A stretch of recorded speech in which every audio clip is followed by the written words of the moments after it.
Renkame geriausią 2010 metų knygą.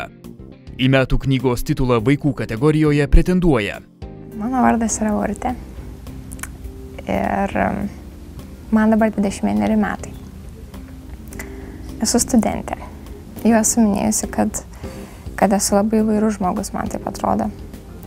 Nes labai dažnai keičiasi mano nuotaikos ir turbūt tai matosi ir mano kūriniuose, aš manau. Nes aš galiu būti ir labai laiminga, ir pikta, ir moku ir pameluoti. Ir, žodžiu, visokia esu. Apie ką ši knyga? Kitokia Svirplelio diena yra pasakų knyga, kurioje yra 13 pasakų. Visų pasakų veikėjai yra kokie nors maži sutvėrimai. Tose pasakose iš tikrųjų kalbama apie ganėtinai svarbius dalykus ir sudėtingus, tačiau kalbama paprastai ir jaukiai, kad ir vaikas galėtų suprasti, kad jam būtų paprasta. Ir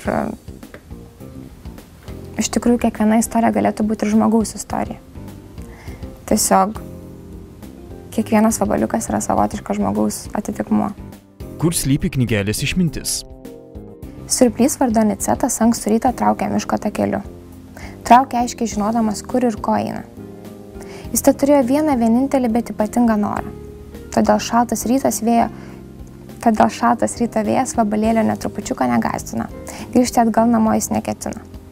Teisybė, ankstų rytą išsiristi šiltos minkštos lovos Anicetui niekada nebūdavo lengva. Kiek tokių kaip šis rytų pilkų niurių jis pramerdavo akis vos išgirdę žadintuvą ir to jau pat vėl užsimerkdavo. O taip, kėlimosi akimirką kas rytą Anicetas atidėliodavo kuo ilgiau, kol galop sąžinė jam paliepdavo. Nagi kelkis, vabalė, kelkis. Prisimink, kiek daug šiandien turi padaryti. Ir Anicetas keldavosi. Susiraukęs ir nelaimingas, burbėdamas ir burnodamas darbus, kurių pats ėmėsi, pažįstamus, kuriems buvo įsipareigojęs, laiką, kurio visada per mažai. Tačiau rytas prabėgdavo greitai, nepastebimai kaip ir visa diena, o vakare atsigulęs į lovą Anicetas užmigdavo akimirksniu. Tai būdavo pati saldžiausia, kokią tik galima įsivaizduoti akimirką.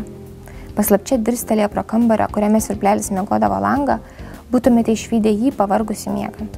Man atrodo, kad pasaka yra labai nuostabus žanras, dėl to, kad dauguma vaikų turėtų užaugti su pasakom, man atrodo, ir užauga. Aš pati užaugau su pasakom.